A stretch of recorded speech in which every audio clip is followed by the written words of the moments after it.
The man in the gray jacket had been eating his eggs for 20 minutes when the sheriff walked in and decided he didn't belong there. That decision was going to cost Sheriff Holt Greer everything. His badge, his pension, his freedom. 28 years of running Callaway County like it was his personal property, gone before lunch. But Greer didn't know any of that yet. All he knew, when he pushed open the door of Center's Grill that Wednesday morning, was that there was a black man sitting in a booth he didn't recognize. And in Greer's world, that was enough of a reason to start something. What he didn't know was who that man was, what he carried in his jacket pocket, and why, of all the diners in all the counties he could have driven into that morning, this man had specifically chosen Callaway Ridge. Let's go back to the beginning. Callaway Ridge had a population of about 5,200 people, one traffic light, one high school, one diner where everyone ate because there was nowhere else. It looked like a quiet town, the kind of place where people waved at each other from their porches and the same families had lived on the same streets for 3 generations. But quiet and peaceful are 2 different things. Sheriff Holt Greer had won 4 consecutive elections in this county without a serious challenger. His face smiled down from a billboard at the county line. Big white letters underneath it. Greer keeps Callaway quiet. His campaign sign stayed nailed to telephone poles year-round. Election or no election. His photograph hung behind the register at Center's Grill, him and the owner arm in arm, smiling like old friends. Because they were. The county was roughly 55% white, 45% black.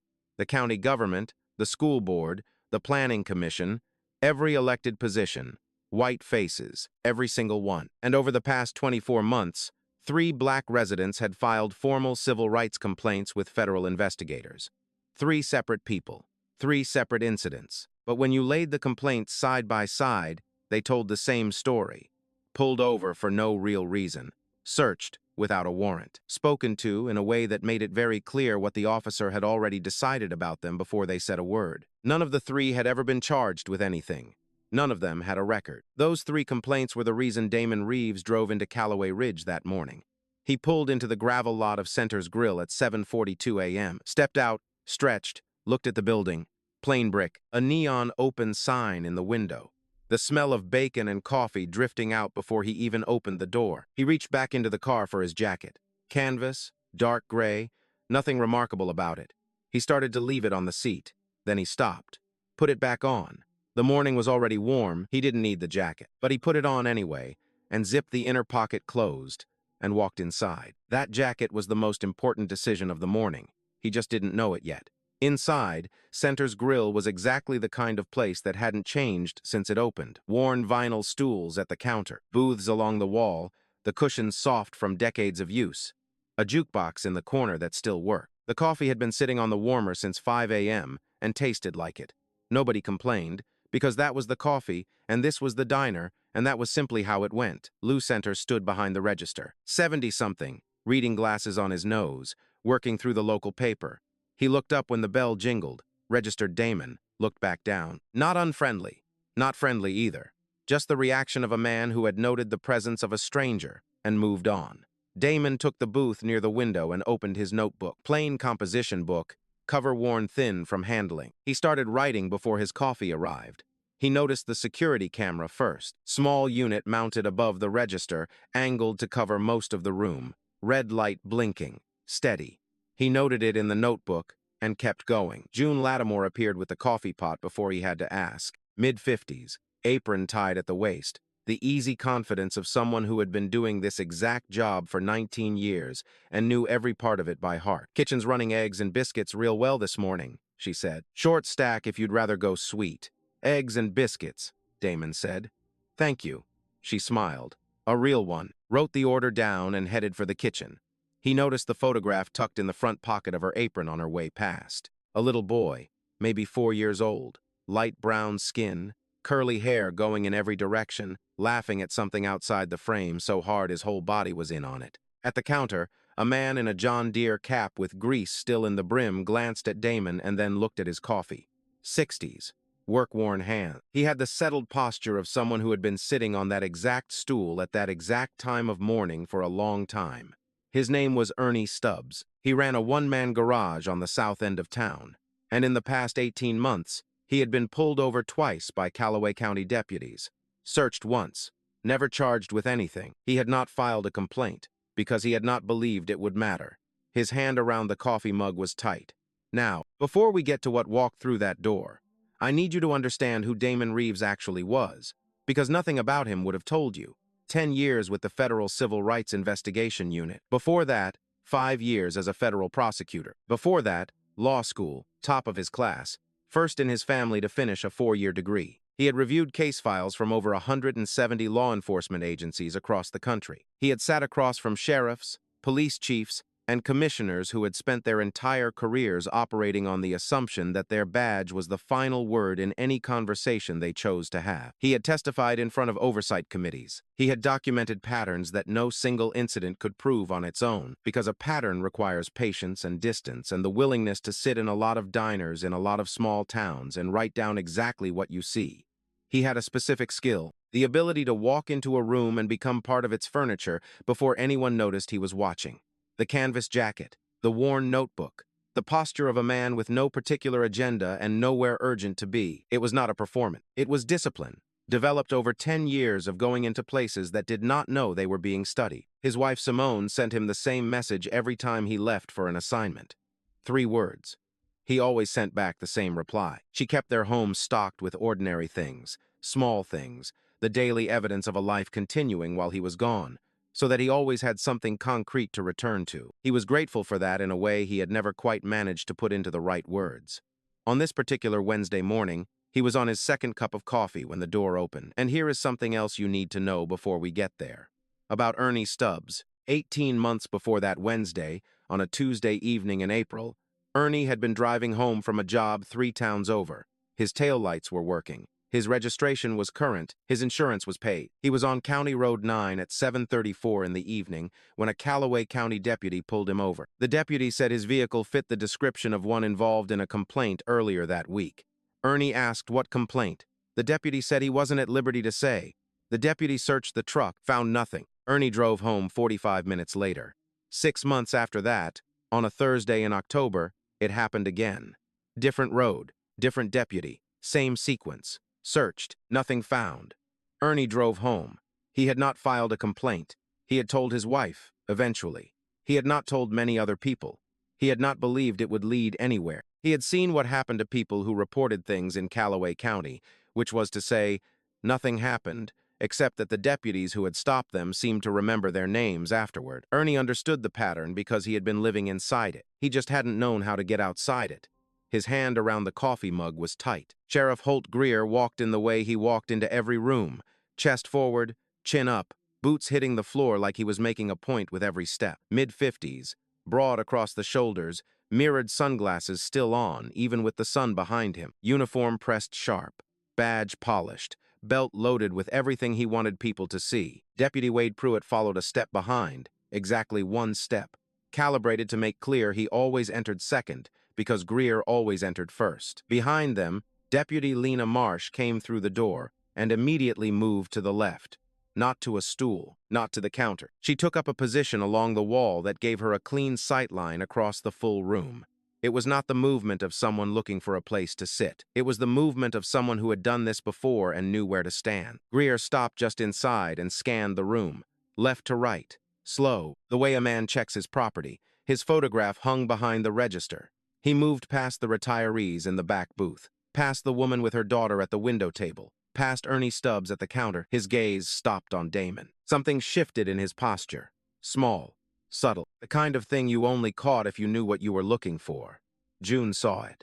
She had seen it before, many times. In 19 years working this counter, she had watched that exact shift happen in that exact man's body, and she had always known what came next.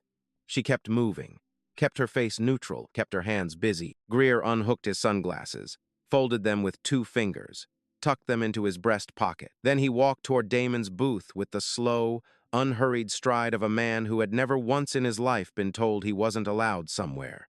Morning. 1 word. Flat. Not a greeting. An opening move. Damon looked up from the notebook. Morning. Haven't seen you around here before.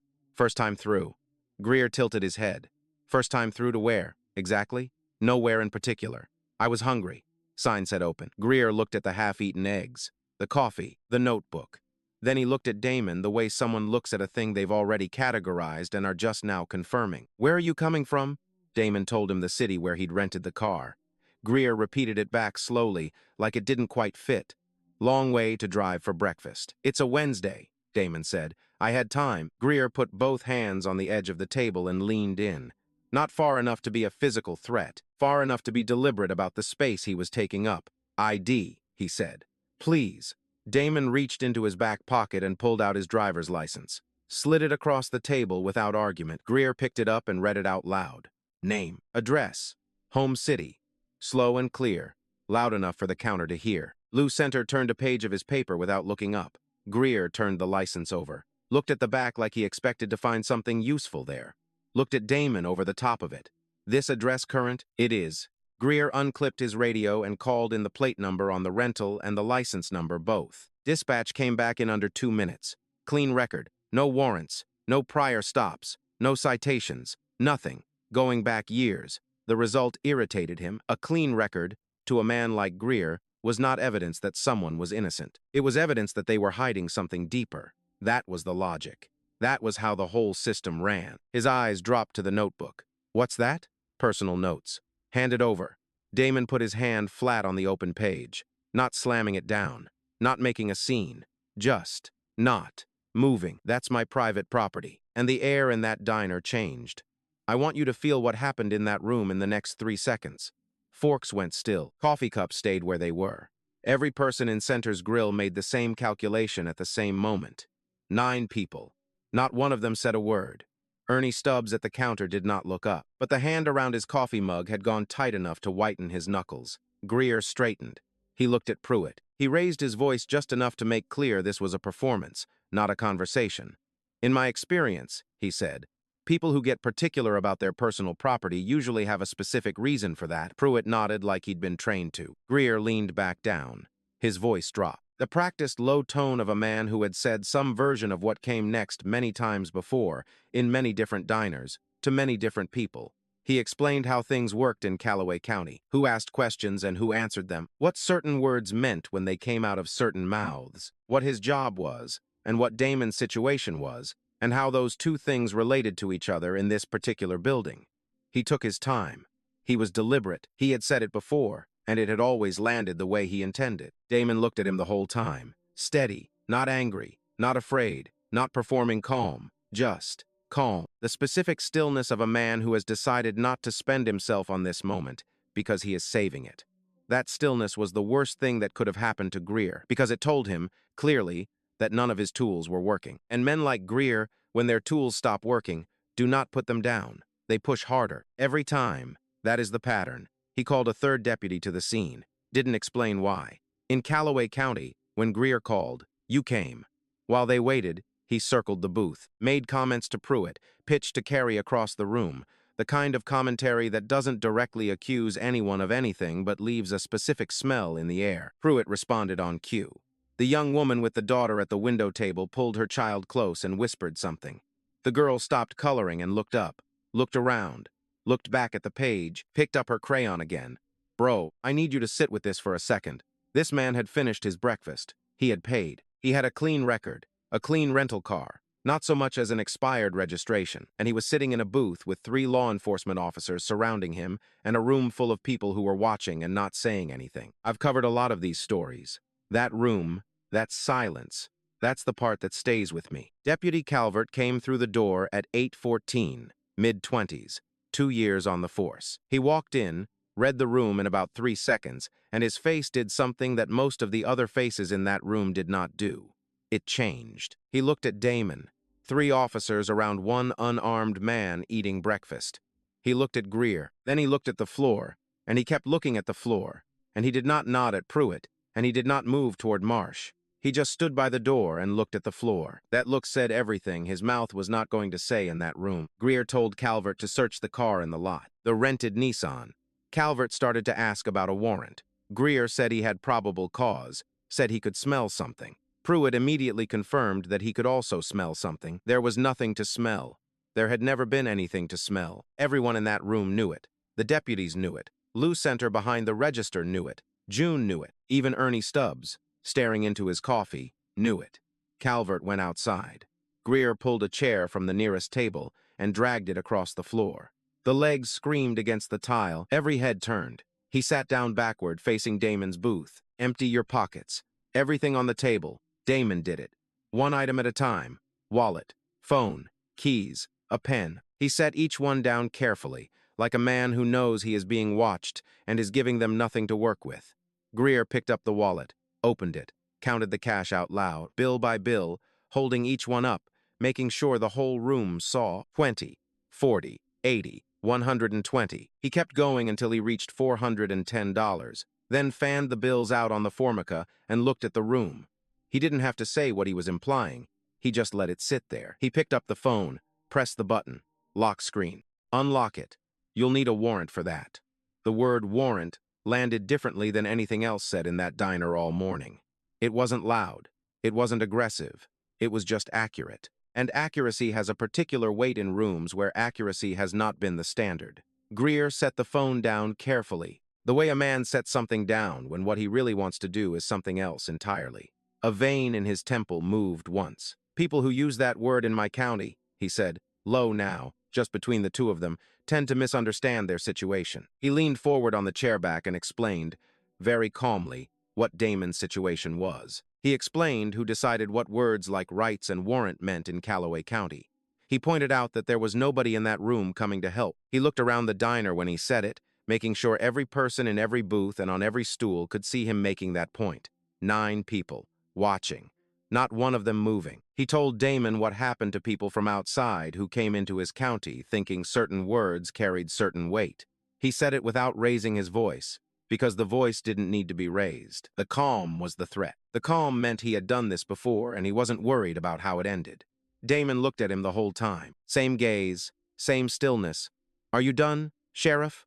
Greer stared. Something moved through his eyes. Not anger. Something thinner and colder. The confusion of a man whose instruments are not producing the result they always produce. This man, with his pockets emptied on the table and 3 deputies in the room, looked like the most composed person in the building.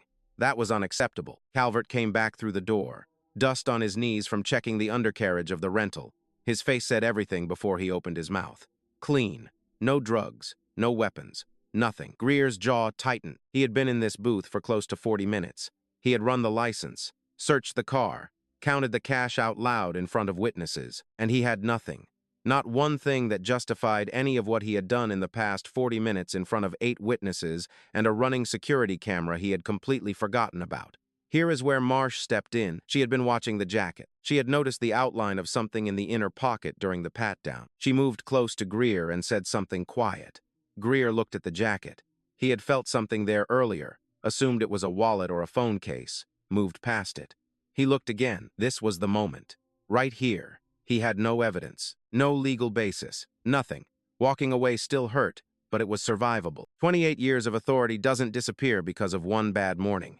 But he couldn't do it. The ego that had built those 28 years would not let him.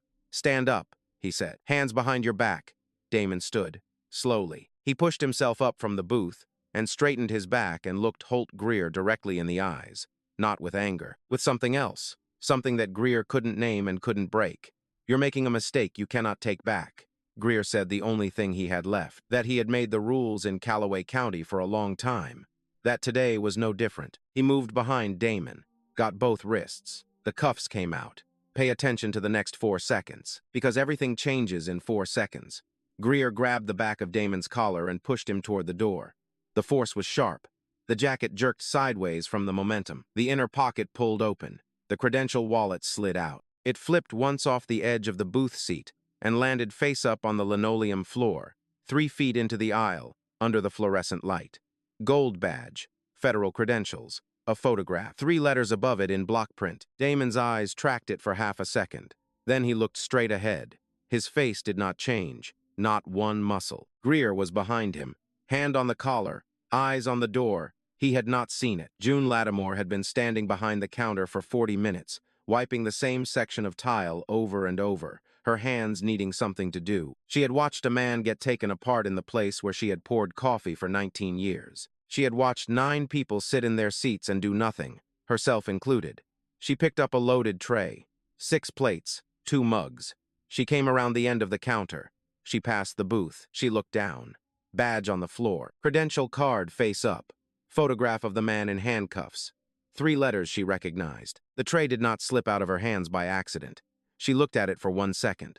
She made a choice. She bent her knees and set the tray down hard on the tile and let everything on it hit the floor.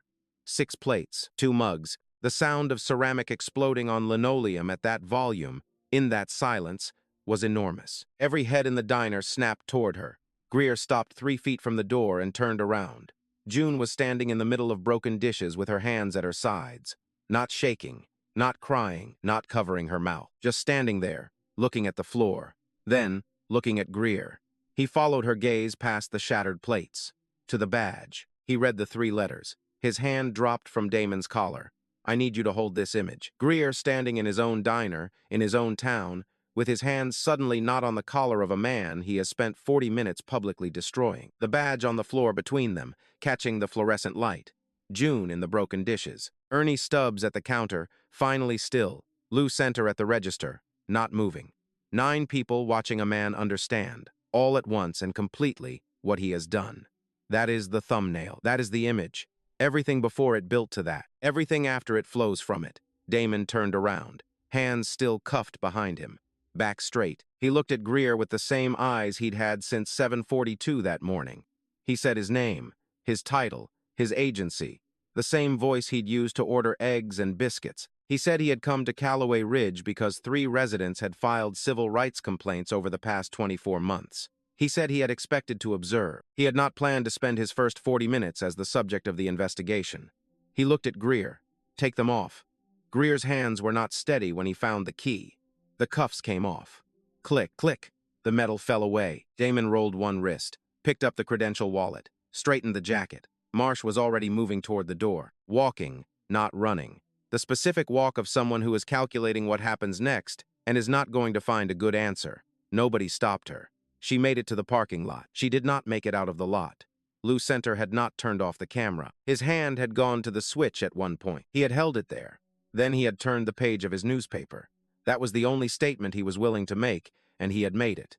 June went behind the counter. She found the contact number on the credential card and called from the counter phone, the old one she had used to call her daughter every Thursday for 11 years. She identified herself, said where she was, said what she had watched happen in the past 40 minutes. Her voice did not shake until the person on the other end asked her to confirm the name of the officer. Then her voice went flat and careful, the way voices go when they are not going to let emotion interfere with delivering information accurately. She hung up. She looked at the photograph in her apron pocket. Theo, 4 years old, laughing at something outside the frame. She put it back. Ernie Stubbs got off his stool, walked to the old wall phone by the coat hooks, called his wife, told her to call the pastor, told her there were things the community needed to hear. He went back to his stool and sat down and didn't touch his coffee. Damon returned to his booth, stepped over the broken plates without looking at them, sat down, opened the notebook, started writing. Greer stood in the middle of the floor and watched a federal investigator document everything he had just done, in ink, in a booth in his own diner. And there was nothing left to say and nowhere left to go. Federal agents arrived 55 minutes later. The security footage was secured before anything else. It had been recording continuously. Lou Center confirmed this. He confirmed his hand had touched the power switch at one point. He confirmed he had decided not to use it. That statement went into the record. Deputy Calvert cooperated immediately. He gave dates, names, specific incidents. He described a standing instruction Greer had used for years when deploying deputies to certain parts of the county. 2 words. Find a reason. He could name stops that had been made under that directive and the people who had been stopped and never charged. Pruitt tried to hold Greer's version together. He lasted under 3 minutes. When the investigator placed Damon's credential card on the table and asked him to try again, Pruitt was done.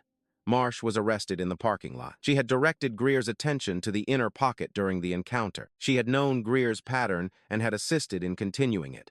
The charging documents reflected that distinction. AUSA Patricia Morrow drove in from the regional office that afternoon. She had been building a preliminary file on Callaway County for 7 months. She walked into the diner, saw the outline on the floor where June had swept but not yet mopped, and found Damon at his booth. I thought this would take another 6 months, she said. Damon didn't look up from the notebook. 40 minutes, he said. She got to work. Greer was suspended that evening. His badge and service weapon were collected in the parking lot of Center's Grill while cameras ran. He handed each item over without speaking. The man who had walked into that diner at 8 in the morning like he owned the county walked to his truck at 6 in the evening with nothing on his belt. Ernie's call moved through his church congregation by Thursday evening. By the following Monday, 2 people had contacted federal investigators. By month's end, 11 additional complaints had been filed. 11 people who had been carrying their stories in private, because private was the only place they had believed those stories could go. What changed was not that the system suddenly became fair. What changed was that one man picked up a phone, and then 11 more people saw that and decided that maybe this time it would be different. The trial ran 7 days. The prosecution played the security footage on day 1. The full 40 minutes, unedited. The courtroom watched without a word. When it ended, the lead prosecutor did not immediately speak.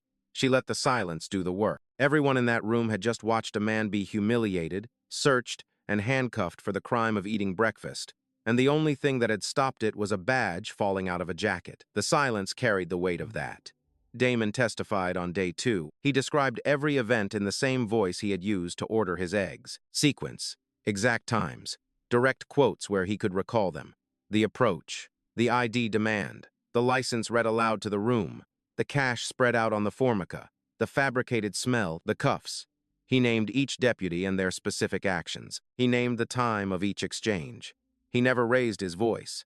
He never became emotional. Every fact went down like a brick in a wall, level and load-bearing.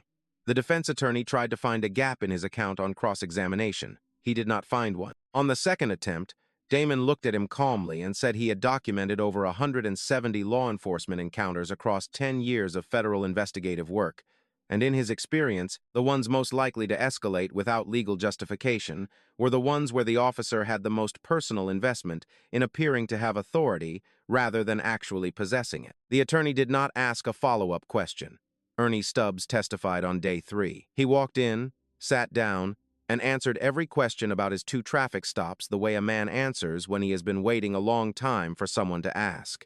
He gave dates. He gave times. He named the roads. He named the deputies. He described what was said to him during each stop and what was said after. He did not add interpretation. He did not perform anger or grief. He just answered the questions, and the answers were more than enough. The data analyst presented stop statistics on day 5. 3.5 years of records from the Callaway County Sheriff's Department. Stop rates broken down by the race of the driver. Search rates. Outcome rates. The numbers produced a pattern that no individual incident could have proven on its own. 3.5 times the stop rate for black drivers compared to white drivers at comparable times and locations. The pattern held across different deputies, different roads, different times of day. It was not variance. It was a system. Pruitt filled a full day with testimony about how the system worked. The phrase Greer used, the standing directive, the specific language of find a reason, and what it meant in practice, and who it was applied to, and how long it had been in place. June testified on day 4. She walked the attorney through what she had seen from behind the counter, step by step, the approach, the ID, the cash display, the fabricated marijuana, the vehicle search, the cuffs, the badge on the floor. Her voice stayed level through all of it. Then the attorney asked her why she had made the call instead of simply watching. She went quiet for a moment. She said she had a grandson. His name was Theo. He was 4 years old and had his whole life ahead of him. She said she had been working behind that counter for 19 years and had looked away from things she should not have looked away from, more than once, and she had told herself each time that it was not her place, or not her moment, or not something she could change. She said she thought about what Theo's world would look like if every person who worked in a place like hers kept making that same calculation. She did not cry. Her jaw did not tremble. She went very still, the kind of stillness that comes when a person is setting down something they have been carrying for a long time in a room that is finally ready to receive it. The jury deliberated for 4 hours. Guilty. All count. Judge Adler read the sentence. 9 years federal, 4 additional years, consecutive, for 5 recorded phone calls made to June Lattimore after suspension, all threatening, all documented, full forfeiture of pension, lifetime bar from law enforcement. Before reading the numbers, Adler looked at Greer and said that a badge does not belong to the person wearing it. It belongs to every person in the jurisdiction. Every single one. When it is turned against those people instead of used for them, The court has an obligation to respond with the full weight of what it can bring. Marsh received 3 years plus mandatory cooperation with the Civilian Oversight Commission. Pruitt received a cooperation agreement and testified at length. 6 months after the verdict, Callaway County signed a federal consent decree. Body cameras on every officer, every shift. A civilian oversight board with real investigative power, not just advisory capacity. Bias audits published publicly every 6 months. Mandatory de-escalation training every quarter. The department Holt Greer had run like an inheritance for 28 years was rebuilt from the foundation, not because the county wanted to rebuild it, but because it had no other option. A new sheriff was elected in November. 38 years old, former state investigator, she won by 14 points. She ran on exactly one promise. The badge will mean what it is supposed to mean, for every person in this county. She intended to be held accountable for that, and she said so plainly. On her first day, she called a meeting with every officer in the department.